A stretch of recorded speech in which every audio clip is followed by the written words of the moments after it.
Okay guys, ನಮಸ್ಕಾರ guys, ಎಲ್ಲರೂ ಹೇಗಿದ್ರು ಚೆನ್ನಾಗಿ ವಿಡಿಯೋ ಮಾಡ್ತೀನಿ. ಸುಮಾರು ಜನ ಸೆಕೆಂಡ್ ಪಿ ಸಿ ರಿಸಲ್ಟ್ ಬಂತು, ಸುಮಾರು ಜನ ಆದರೆ ಫೇಲ್ ಆಗಿದ್ದೀರಾ. ಫೇಲ್ ಆಗಿರೋರಿಗೆಲ್ಲ ತಲೆನೇ ಕೆಡ್ಸ್ಕೋಬೇಡಿ, ಯಾಕಂದ್ರೆ ಅಕಸ್ಮಾತ್ ನೀವು ಫೇಲ್ ಆಗಿ ಹೋಗಿದ್ದೀರಾ, ಬಟ್ ಅದ್ರಲ್ಲೇನು ತಲೆ ಕೆಡ್ಸ್ಕೊತೀರಾ. ಬಟ್ ನಿಮ್ಮ ತಲೆ ಕೆಡ್ಸ್ಕೋಬೇಕು ಎರಡನೇ ಎಕ್ಸಾಮ್ ಟೈಮ್ ಟೇಬಲ್ ಬಿಟ್ಟಿದೆ, ಅನೌನ್ಸ್ಮೆಂಟು ಆಗಿದೆ.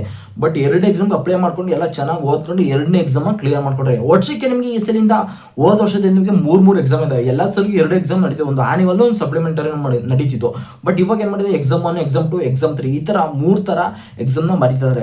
ಬಟ್ ನಾನು ಏನು ಹೇಳ್ತಿದ್ದೀನಿ, ಫೇಲ್ ಆಗೋಯ್ತು, ಇದೇ ಲೈಫು ಹೋಗ್ಬಿಡ್ತು ಅಂತ ಈ ಥರ ಮೈಂಡ್ ಸೆಟ್ ಇಟ್ಕೊಂಡು ಯಾರು ಹೋಗಿ ಕುತ್ಕೊಂಡು ಹೋಗ್ಬಿಟ್ಟು. ಯಾಕಂದರೆ ಎಕ್ಸಾಮ್ 2 ಇದೆ, ಎಕ್ಸಾಮ್ 3 ಇದೆ, ಅದಕ್ಕೆ ಹೋಗ್ಬಿಟ್ಟು ನೀವು ಕ್ಲಿಯರ್ ಮಾಡ್ಕೋಬೋದು. ಯಾರೋ ಫೇಲ್ ಆಗಿದ್ರಿ ಬಟ್ ಇಲ್ಲ ಅಂತ.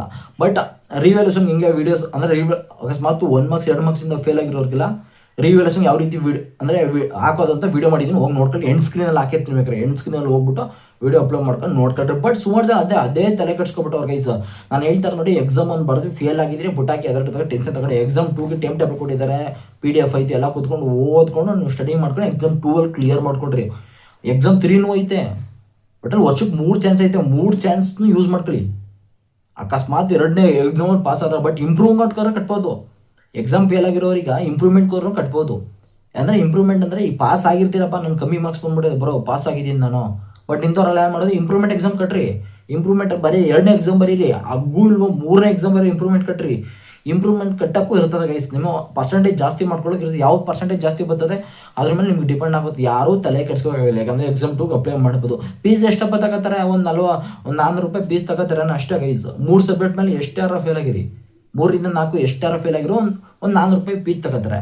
ಆರಾಮಾಗಿ ಒಂದು 400 ರೂಪಾಯಿ ಕೊಟ್ಬಿಟ್ಟು ಎಕ್ಸಾಮ್ ಕಟ್ರಿ. ಓಕೆ, ಈ ಸೆಕೆಂಡ್ ಎಕ್ಸಾಮ್ ಫ್ರೀನೂ ಮಾಡಿದ್ರು ಮಾಡ್ತಾರೆ, ಹೇಳೋಕ್ಕಾಗಲ್ಲ. ಇನ್ನೂ ಎಕ್ಸಾಮ್ ಅನೌನ್ಸ್ಮೆಂಟ್ ಆಗುತ್ತೆ, ಬಟ್ ಈ ರಿಸಲ್ಟ್ ಬಂದಮೇಲೆ ಗೊತ್ತಾಗುತ್ತೆ ಫ್ರೀಯಾ ಏನೋ ಅಮೌಂಟ್ ಕಟ್ಟಿಸ್ಕೊತಾರ ಏನು ಎಕ್ಸಾಮ್ಗೆ ಏನು ಅಂತ. ಬಟ್ ನಾನು ಹೇಳ್ತಾರೆ ಅಷ್ಟೇ, ಯಾರೂ ತಲೆ ಕೆಡ್ಸ್ಕೊಂಡು ಕೂತ್ಕೊಬಿಡಿ.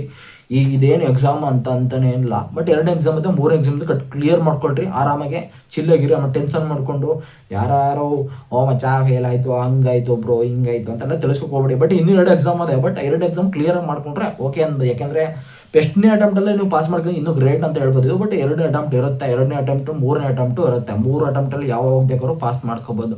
ಹಂಗೂ ಪಾಸ್ ಆಗಿಲ್ಲ ನೆಕ್ಸ್ಟ್ ಇಯರ್ ಬರೀಬೋದು. ಅದ್ರ ಬಗ್ಗೆ ತಲೆ ಕೆಡಿಸ್ಬಿಟ್ಟು ಎಕ್ಸಾಮ್ ಒಂದು ಇದೆಲ್ಲ. ಬಟ್ ಅದಕ್ಕೆ ಹೇಳ್ತಾರೆ ಅದು ಗೈಸ್.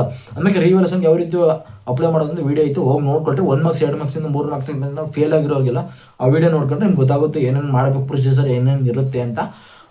ಅದಕ್ಕೋಸ್ಕರ ಗೈಸ್ ನಿಮ್ಗೆ ಎಲ್ಲರಿಗೂ ವೀಡಿಯೋ ಮಾಡಿ ತಿಳಿಸ್ಕೊಡ್ತಾರೆ. ಯಾಕಂದರೆ ಸೆಕೆಂಡ್ ಪಿ ರಿಸಲ್ಟ್ ಬಂತಲ್ಲ, ಬಟ್ ಅದಕ್ಕೋಸ್ಕರ ಹೇಳ್ತಾ ಇರೋದು. ಯಾರು ಫೇಲ್ ಆಗಿದ್ರೆ ಅವರೆಲ್ಲ ಟೆನ್ಷನ್ ತಗೊಬಿಡಿ, ಅಪ್ಲೈ ಮಾಡ್ಕೊಳ್ಳಿ ಅಂತ ಹೇಳ್ತಾ ವೀಡಿಯೋನ ಮುಗಿಸ್ತಾ. ವೀಡಿಯೋ ಇಷ್ಟ ಲೈಕ್ ಮಾಡಿ, ಕಮೆಂಟ್ ಮಾಡಿ, ಸಬ್ಸ್ಕ್ರೈಬ್ ಮಾಡಿ. ಫ್ರೀಯಾಗಿರುತ್ತೆ, ನೀವು ಫ್ರೀಯಾಗಿ ಸಬ್ಸ್ಕ್ರೈಬ್ ಮಾಡ್ಕೊಂಡು ಕಮೆಂಟ್ ಮಾಡ್ಬೋದು. ನಿಮ್ಗೆ ಏನು ನಿಮ್ಮ ಡೌಟ್ಸ್ ಏನಿದೆ ಕ್ಲಿಯರ್ ಮಾಡ್ಕೋಬೋದು. ಈಗ ಸಬ್ಸ್ಕ್ರೈಬ್ ಮಾಡಿ ಅಂದರೆ ಕಮೆಂಟ್ ಮಾಡೋಕೆ ಅಂತ ಹೇಳ್ತಾ ವೀಡಿಯೋ ಮುಗಿಸಿ. ಥ್ಯಾಂಕ್ಸ್ ಮಾಡಿ, see you, bye bye, thank you. ಮತ್ತೆ ಸಿ ಯು ಅಂತ ಹೇಳ್ತಾ ವೀಡಿಯೋ ಮುಗಿಸ್ತಾ ಇದ್ದೀನಿ.